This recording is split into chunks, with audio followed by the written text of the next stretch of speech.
I just heard shots ring out and then got shot at.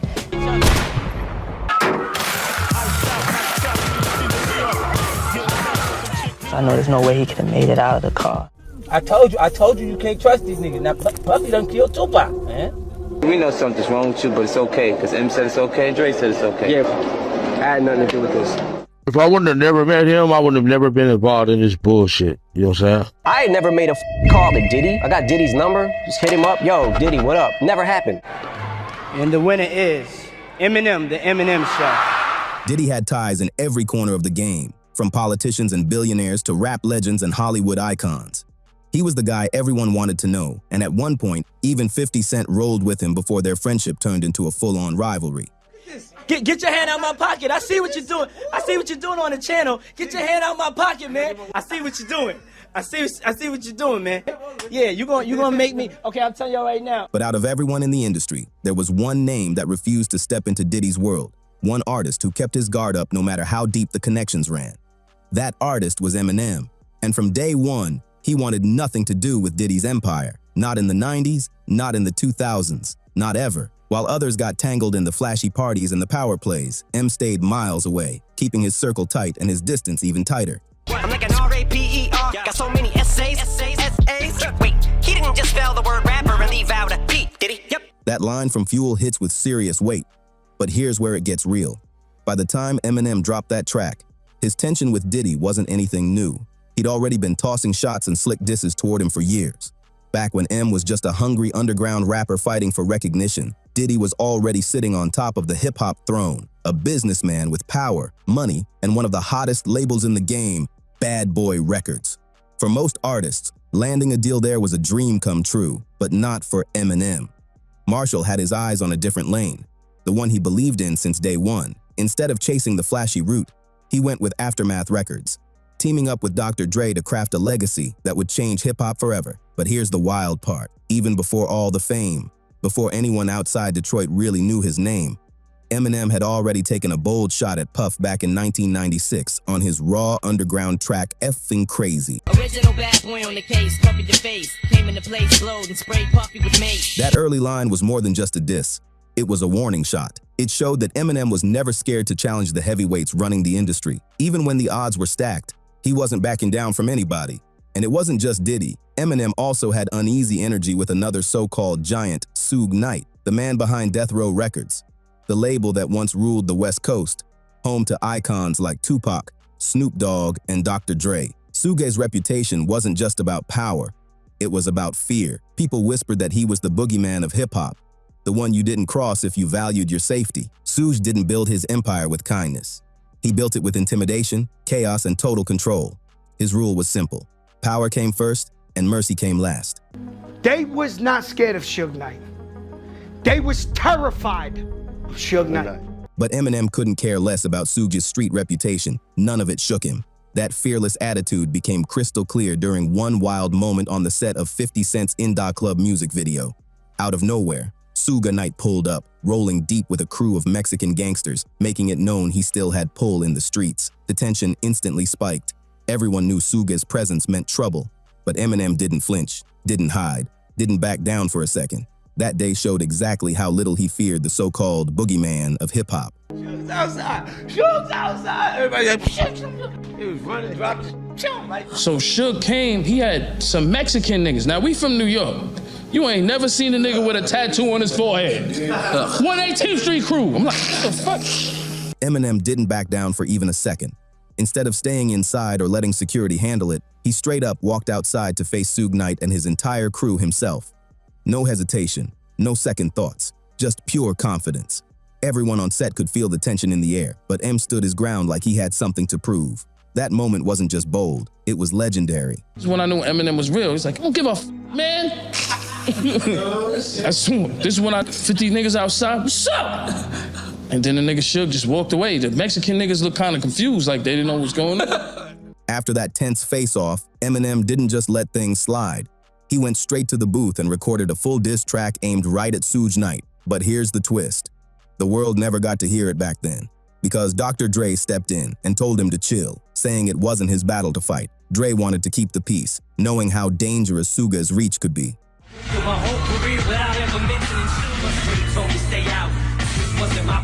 But that track didn't stay buried forever. Years later, it leaked, and wow, it was vicious. Every bar hit like a hammer, showing just how deep that tension ran between Eminem and Suge.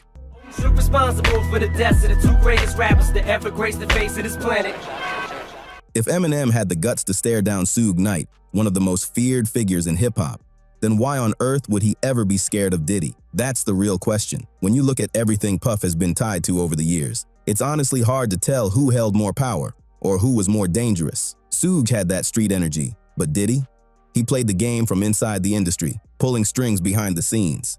But back to M, he wasn't done sending shots. In 2000, on his Marshall Mathers LP, he aimed right back at Diddy once again. The line itself wasn't the most vicious one he's ever dropped, but it still carried weight. A clear reminder that Eminem wasn't about to play nice with hip-hop's elite. Is it because you love me that y'all expect so much of me? You little groupie bitch, get off me, go fuck Puffy. Then came another line, one that took things to a whole new level. Eminem mentioned Diddy's girlfriend at the time, Jennifer Lopez, and let's just say his lyrics painted a way darker picture than before. It wasn't some lighthearted punchline, it was raw, uncomfortable, and meant to shock. That bar made people pause for a second, realizing M wasn't holding anything back when it came to calling out Diddy or anyone connected to him. Sorry, Puff, but I don't give a fuck if this chick was my own mother. Then Eminem dropped another twisted line. I have a son and a new brother at the same time, and just say that it ain't mine. What's my name? That lyric caught everyone off guard. It was wild, darkly funny, and clearly aimed at stirring the pot. But Diddy, he didn't say a single word back. No diss track, no comment, nothing. Still, you could tell he didn't find it funny one bit. Even with those bold shots flying, there was never an open feud between Eminem and Diddy during the early 2000s. Both were too busy running their own empires. Eminem was dominating charts with multi-platinum records under Dr. Dre's guidance, while Sean Combs, constantly reinventing himself, was building the bad boy empire even bigger, shifting from Puff Daddy to P. Diddy and then just Diddy. Their paths didn't really collide, except for rare moments at award shows and high-profile industry events where both were treated like hip-hop royalty. One of those moments came in 2003, when Diddy actually handed Eminem a Grammy for Best Rap Album. The crowd cheered, the cameras flashed, but if you look closely, the vibe between them felt icy. There was a quiet tension in the air, like both men knew there was more history behind those smiles than they were letting on. And the winner is Eminem, the Eminem Show. It's interesting that Diddy himself has always recognized Eminem's talent, no matter what tension floated around. In a 2003 Rolling Stone interview, Sean Combs actually spoke about Eminem with real respect, calling him one of the greatest MCs to ever touch a mic. He said, "I think Eminem's up there with the best of it." Diddy even made sure to point out that Biggie and Tupac were, quote, a different caliber.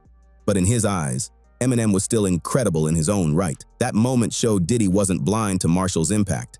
He gave him credit publicly, even when most thought he wouldn't. Still, through the web of industry connections, their paths kept crossing in surprising ways. Back in the early 2000s, Diddy had his eye on a rising star, 50 Cent, but that deal never happened. The word is, Diddy passed on signing him because of 50's ongoing street beef with Ja Rule, which made things too risky for Bad Boy Records. That one decision changed hip-hop history. 50 Cent ended up signing with Eminem and Dr. Dre instead, creating one of the most explosive power moves in rap. Together, they sold tens of millions of records, making 50 a global name, and turning him into a shared connection between M and Diddy. After that, things went quiet for years, until 2015, when everything got messy again. A shocking documentary dropped, Murder Rap Inside the Biggie and Tupac Murders, where retired LAPD detective Greg Kading claimed that Diddy allegedly ordered Tupac's murder for $1 million, and that one of the shooters was Keith D. The moment those accusations hit the internet, 50 Cent wasted no time jumping on it. He publicly echoed the claim, saying Diddy might have really been behind Pac's death.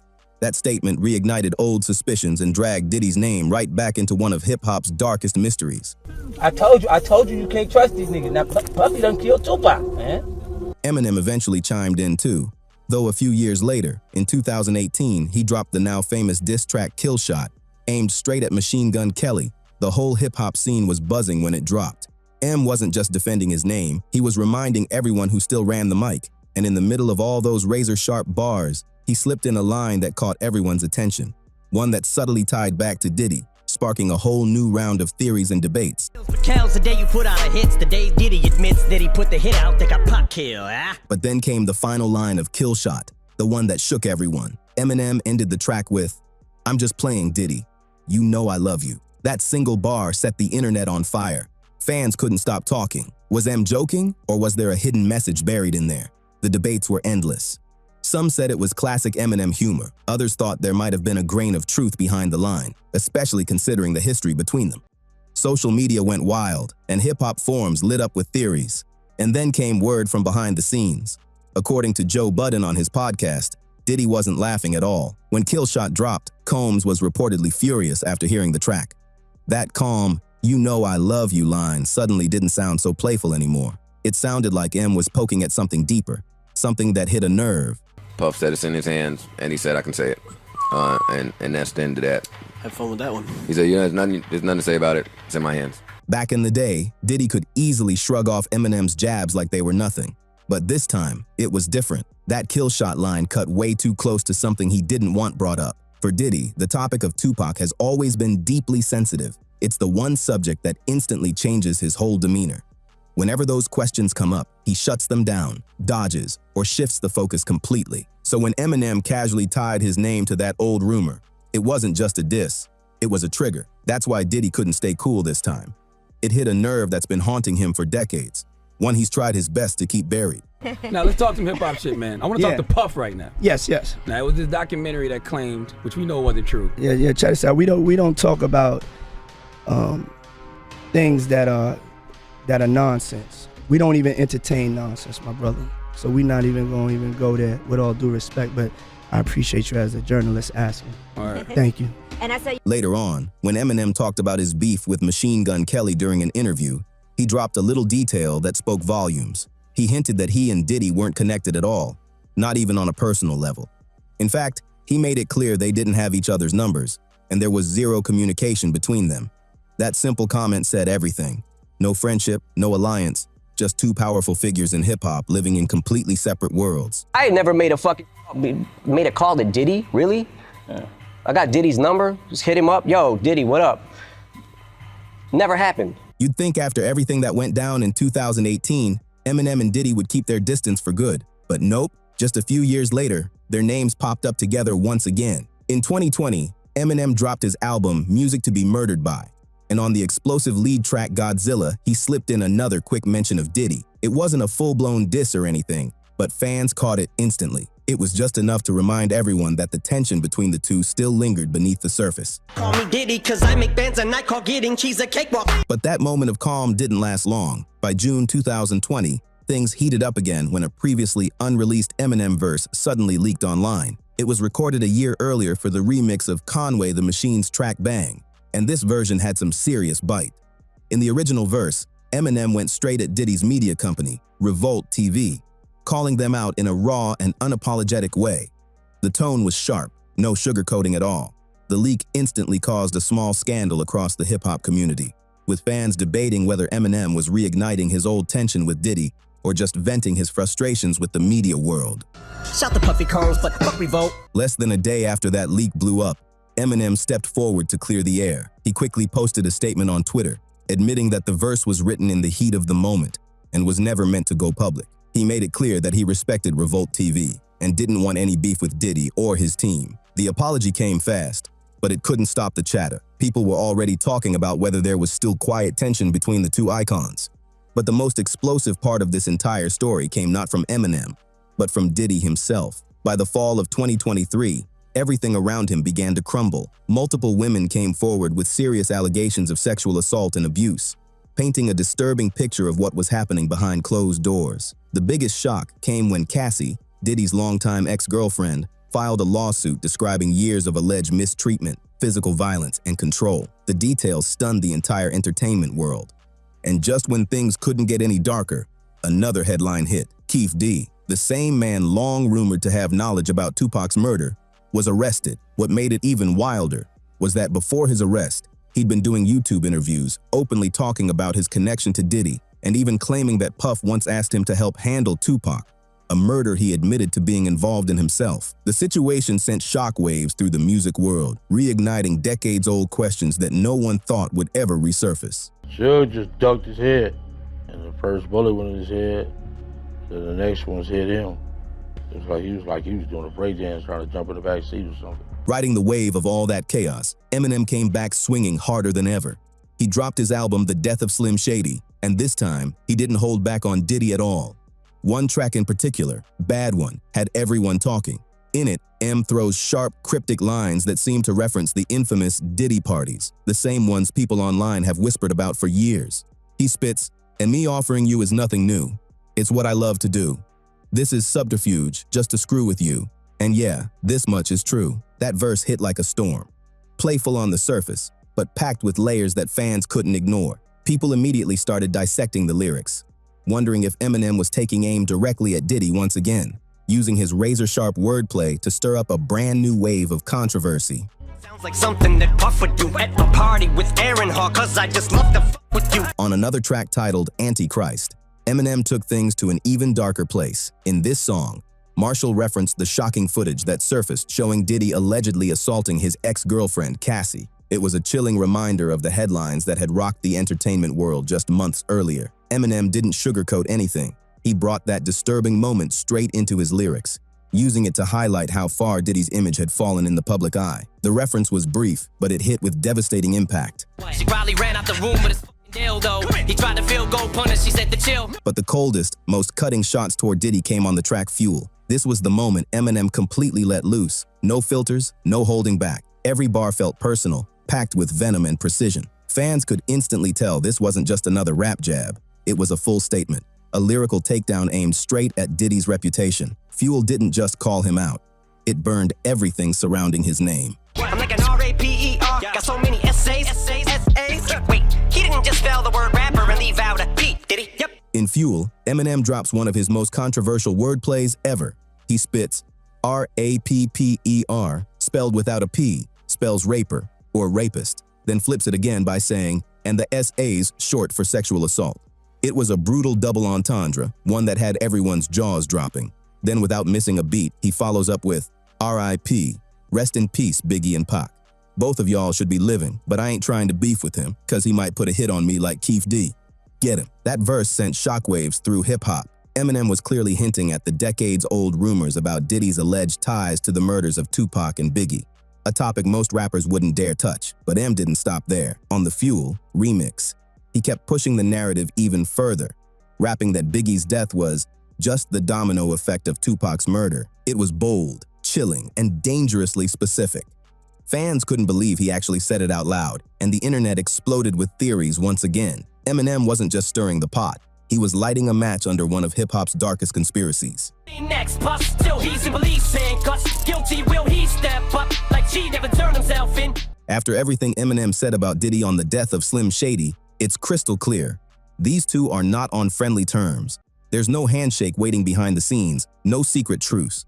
Eminem's loyalty has always been with 50 Cent, and that means he'll never be standing next to Diddy. Not publicly, not privately. And from the looks of it, Diddy's taking it all personally too. After 50 Cent dropped his documentary exposing old industry secrets, Diddy reportedly sent him funeral flowers, a move that felt more like a message than a gesture. So yeah, it wouldn't be surprising if Diddy's harboring some resentment toward Eminem as well. All of this just proves one thing: Eminem's never been scared of anybody. Whether it was Suge Knight back in the day or Diddy now, Marshall Mathers has always faced power head-on, never backing down, no matter who's standing in front of him. If you thought this story was wild, just wait until you see what's next. The next video dives even deeper into the chaos, exposing people you probably had no idea were connected to all this drama. Go check it out right now and let us know what you think after watching. Trust me, it gets crazier from here. But before you go, what's your take on this whole situation between Eminem and Diddy? Do you think it's all just lyrical shots, or is there some real tension hiding behind the bars? Drop your thoughts in the comments. We want to hear your side of it.